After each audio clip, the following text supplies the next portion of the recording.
Hello everybody, I'm SJM. Welcome back to some more Steampunk. Not a lot of content today, we'll just do an update video because I've been doing a fair bit of grinding between episodes, so may as well catch you all up on what I did. I went out adventuring, and on my adventures I found a bucket of slime. So apparently I've got slime chunk kicking around here somewhere. So F3G. So apparently this is a slime chunk. And this one over here where all of my cows is a slime chunk. This one is a slime chunk.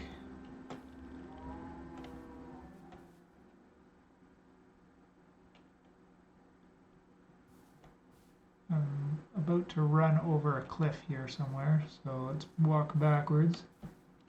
There we go. This is not. Once he starts bouncing, this is a slime chunk. This one is not. So F3G to show your chunk borders if you're not aware, but I think that's kind of neat. I marked one on my map. There's one that I found in that direction somewhere.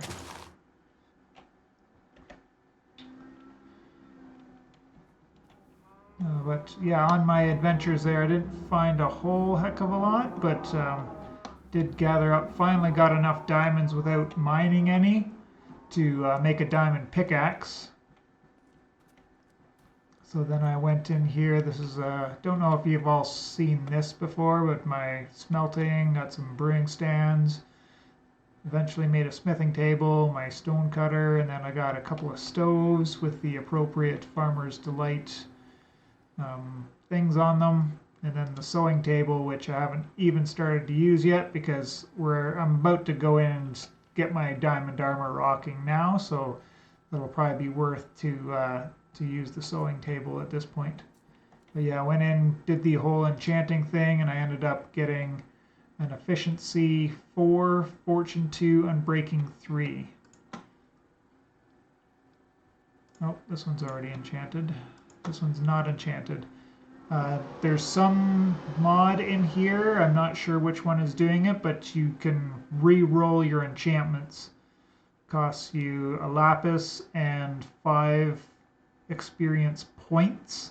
That's not levels, it's just points, so it's pretty cheap in that way. It just costs you a lapis pretty much. And you can re-roll the enchantments in the table there without having to do, check a whole bunch of different equipment and then go back and then do a throwaway book for one experience level and then come back and check everything again. Pretty good quality of life. I really liked that there. I finally made my first gun, and I made a hunting shotgun. We can look at it in the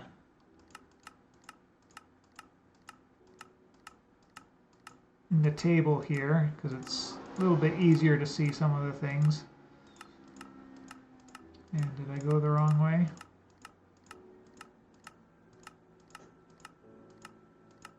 I always have a really hard time going through all of these.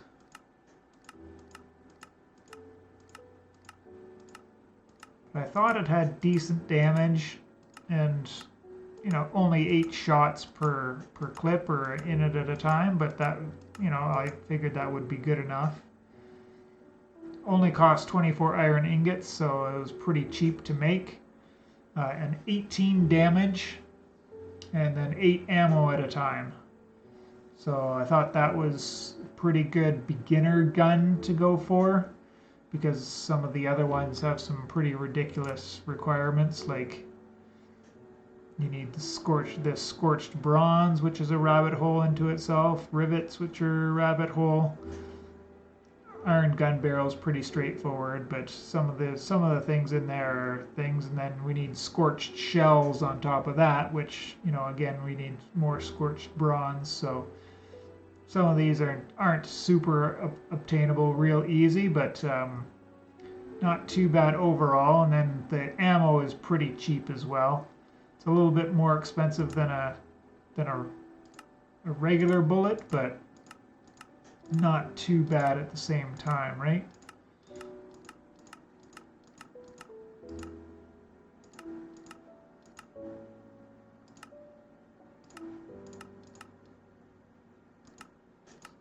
it's going to be, where are you?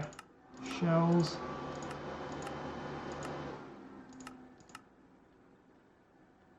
Four copper ingots, one gold nugget, and one gunpowder gets you 48 shells. And then with that, it's when you start crafting up a lot, it'll start plugging up your inventory with a whole bunch of stuff, which is where the pouches come in. So basically you take 64 shells, a stack of shells, plus 4 leather, or whatever the other analogs for it are there, and then you can start stacking stacks. So each of these shell pouches has a stack of shells in it. The thing, it costs you the leather, because when you unload these, you lose the leather. You'll get a stack of shells out, and then you'll lose the leather. So there's a little bit of a cost to it, but as you saw before, I've got the cow farm going over there, and I found lots of leather from adventuring, so I'm at no loss for leather. So I thought that was a no-brainer to do there. I think I started off with 4 shell pouches plus some extras, and now I've used up 2 of them already. So but it turns out this is not super powerful. Like 18 damage is not one-tapping anything. Like even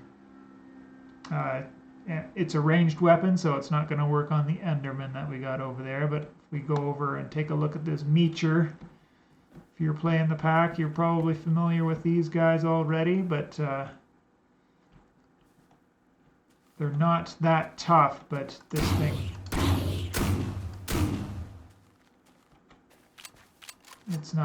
it's like 4 shots to kill one of these guys. 3 or 4. Depending on. And then R for reloading. As in the thing, it says Shift Z to do the attachments. I just made a tactical stock on it to help with the recoil. It's not super bad with that, and it's these are probably more for like the automatic weapons and keeping your bead on the enemy. Whereas with this, it's the recoil without this even really isn't that bad, to be honest. So I don't even think I really needed this, but I wanted to test out a couple of attachments, and then I didn't bother putting a scope on it. But they're really, like, even being a shotgun, I can still probably hit that creeper from here if I wanted to. Oh, he popped his head up. If he stops moving, I'll shoot him for y'all. Of course, he wasn't going to stop anywhere convenient.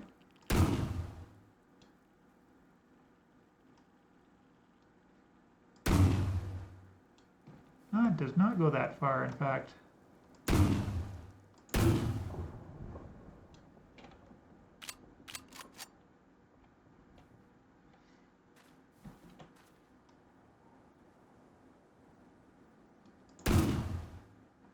Oh, that's a tree, not a creature. Oh, and he just despawned.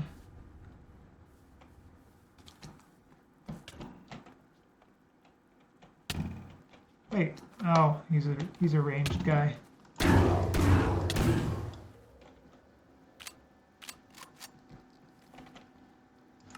gonna put my magnetic ring back on so I can vacuum up the drops a little bit quicker.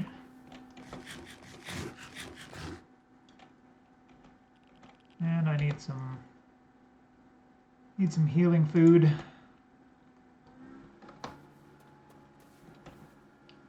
Did I get anything from that guy? Doesn't seem like it. But yeah, overall not a great weapon, but it's something cool to try out, and we'll see how I like it, and maybe as we get further into the pack, maybe we'll try something a little bit more potent, like a sniper rifle or something like that. It'd be neat to try out eventually, I think. The other thing that I've made, I haven't quite used it yet, and I really should have had it for my last adventure, was this quantum catcher from Forbidden and Arcanus. The recipe for this guy requires a spawner scrap, so you just have to break a spawner that you find in one of the places out in the world, and you'll get this broken spawner and spawner scrap. And then you need to find 9 arcane crystals while you're mining, which is super easy, and then you just put those together in a smithing table and you'll get this quantum catcher, which allows you basically to pick up entities and transport them around. So that'll be really handy just to keep in my backpack and then pull it out whenever we need. Various entities are good for different things. Obviously, we might be able to start grabbing some villagers now and give them a nice home, but I've got to figure out the comfort mod yet before we go and do any of that.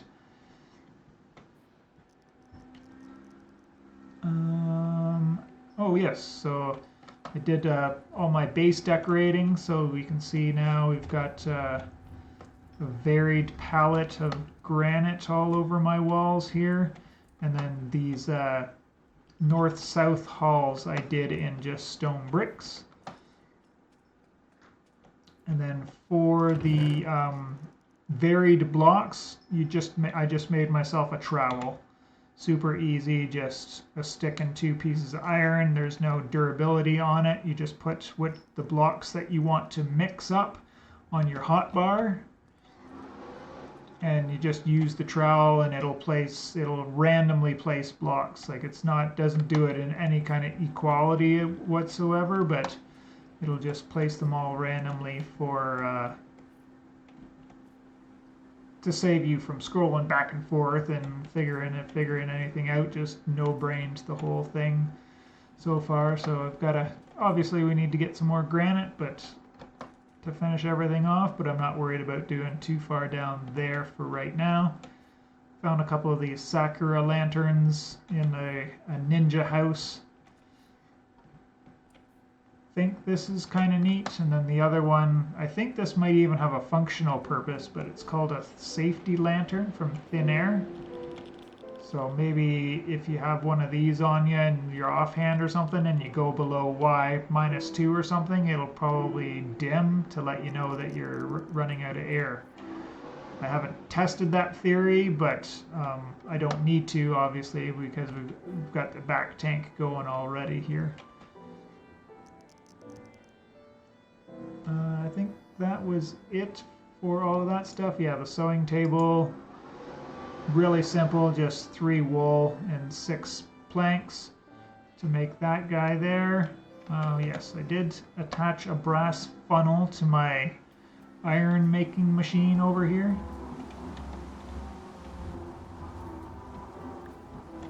So it's filtered on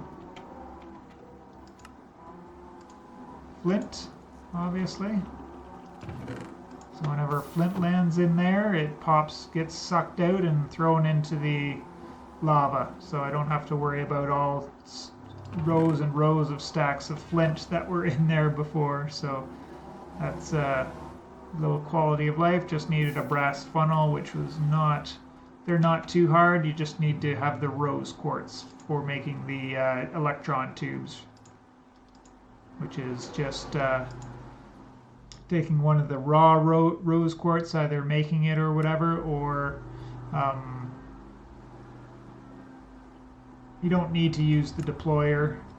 You can if you want, but you don't need to. You can just put your sandpaper in your offhand and then right click with it and it'll polish it up for you.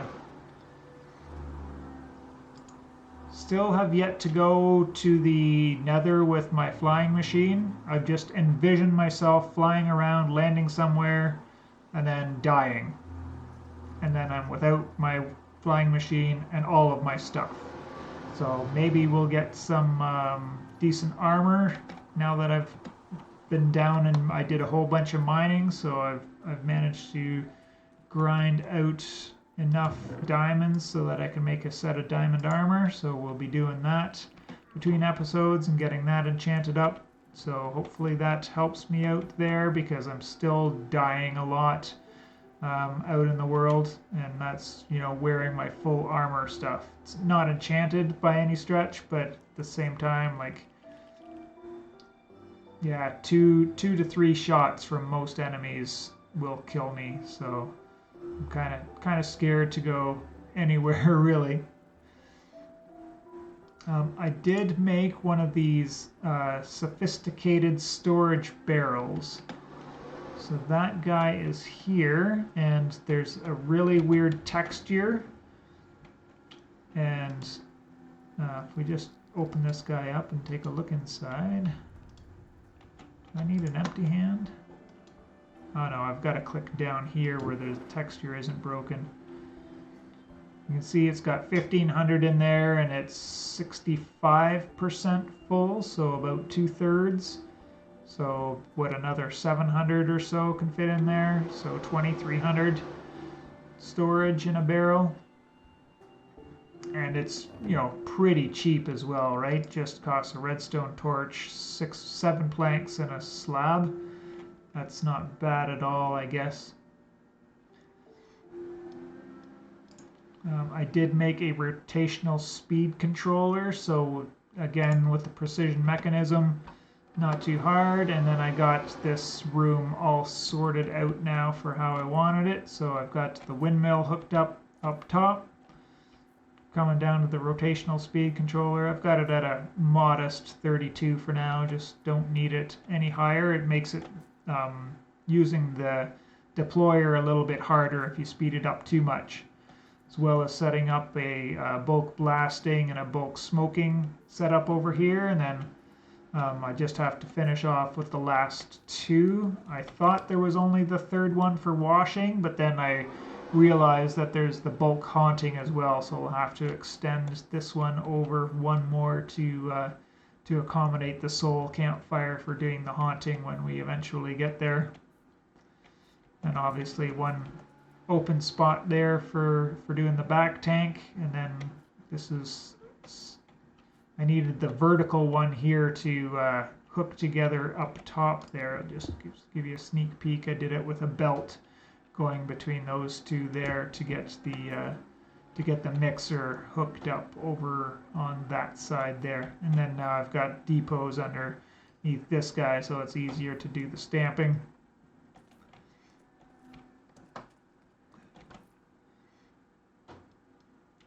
So the next thing on my list is to get some mechanical crafters so that we can get some crushing wheels done. And then mechanical crafters is also needed in the Tom's Simple Storage. So if I want to make the crafting terminal, I'm going to have to do it with some of these guys, as well as it'll take 9 more mechanical crafters to make the storage terminal, or to make the crafting terminal. The storage terminal doesn't require it. It'll require another precision mechanism and some of these other brass related items, but not too bad overall. But we'll be able to close up this area and fill it up with chests and barrels and such. Probably have to make a barrel for some of this dark stone, because I'm starting to load up on some of that. I've been discarding a lot of my cobbled deep slate because I've gotten tons of that from my strip mining. But yeah, we'll get Tom's set up. It'll be pretty simple. I just need one inventory controller, which is super simple, just a chute and a brass casing, and then the storage / crafting terminal on the front there. And then we won't have to worry about, oh, is all of my metals and gems down in this chest? Is all of my random stuff up here? Is all of my food in this one? And so on and so forth. We'll get back to the easy life, which obviously there's no digital storage in the pack, being a steampunk pack, so at least we do have Tom's. And even though it's, you know, buggy in some respects. At least I'm not on a server, so I don't have to worry about that too much. And then yeah, the next thing I'll be doing, I'll probably just craft up the Tom stuff off camera. We don't need to show any of that, but the next 2 to 3 episodes we'll be going into the deep end for immersive engineering. So something decent to look forward to coming down here. I want to get a diesel generator up and going. So this is a bit of a rabbit hole to get in there. So we either have to get biodiesel or other types of combustible fuel. If you've been out in the world, you've seen the oil wells that are out there. I don't know how to interact with them. I think you just have to put a rope pulley over top of them and put it down in, and that'll pull oil out of it, because I think that's an infinite source. But on the other hand, that means I'd have to build up a create train to pull all of that oil back over here. I don't know if it goes straight into the diesel generator or not, or if we've got to process it before it'll go in there. I'm just going to do the full immersive engineering biodiesel setup. Bit of a rabbit hole. So we need a refinery to make the biodiesel, which is made from plant oil and ethanol. And the plant oil is made in a squeezer. The ethanol is made in a fermenter. And then we also need to set up and run the crusher to get the catalyst, because we have to get nitrate dust, which the only way to get that is from a crusher.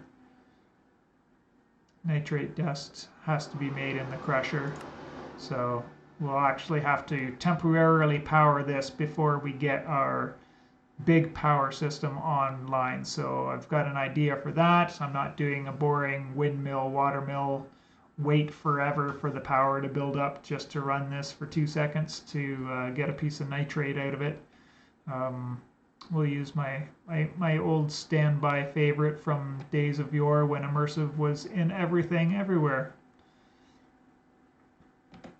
So yeah, that was the future plans and a little update video for you all.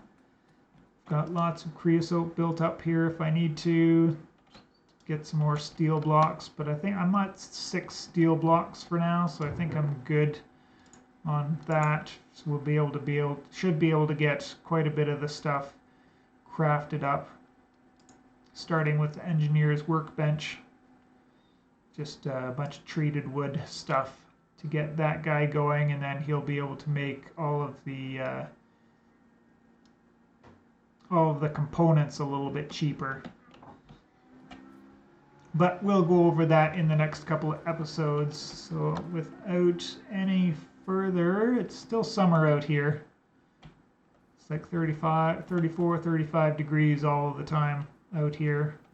My crops haven't wilted, so that's a good thing at least. But still going through the super pain in the butt that is these different quality products that come flowing out of the garden. I finally figured it out. You can't use, so we'll just go over what I've been doing here.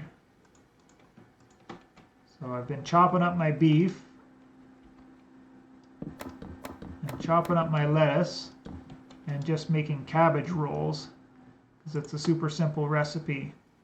But if I've got a blue star cabbage, it can only be made along with a blue star minced beef, and then that would give me a blue star cabbage rolls, which I don't know if they've got. Yes, so they've got much better saturation and hunger fill on them, right? So just a regular cabbage roll is 5 with 50%.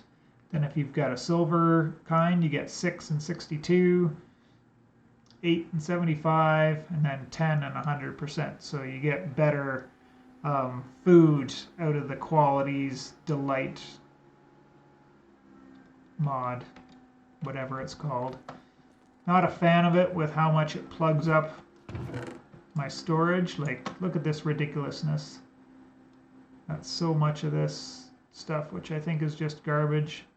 And I haven't even... Oh, I guess I can't... You can cook kelp, that's why... Yeah, you can cook kelp and it's edible, right?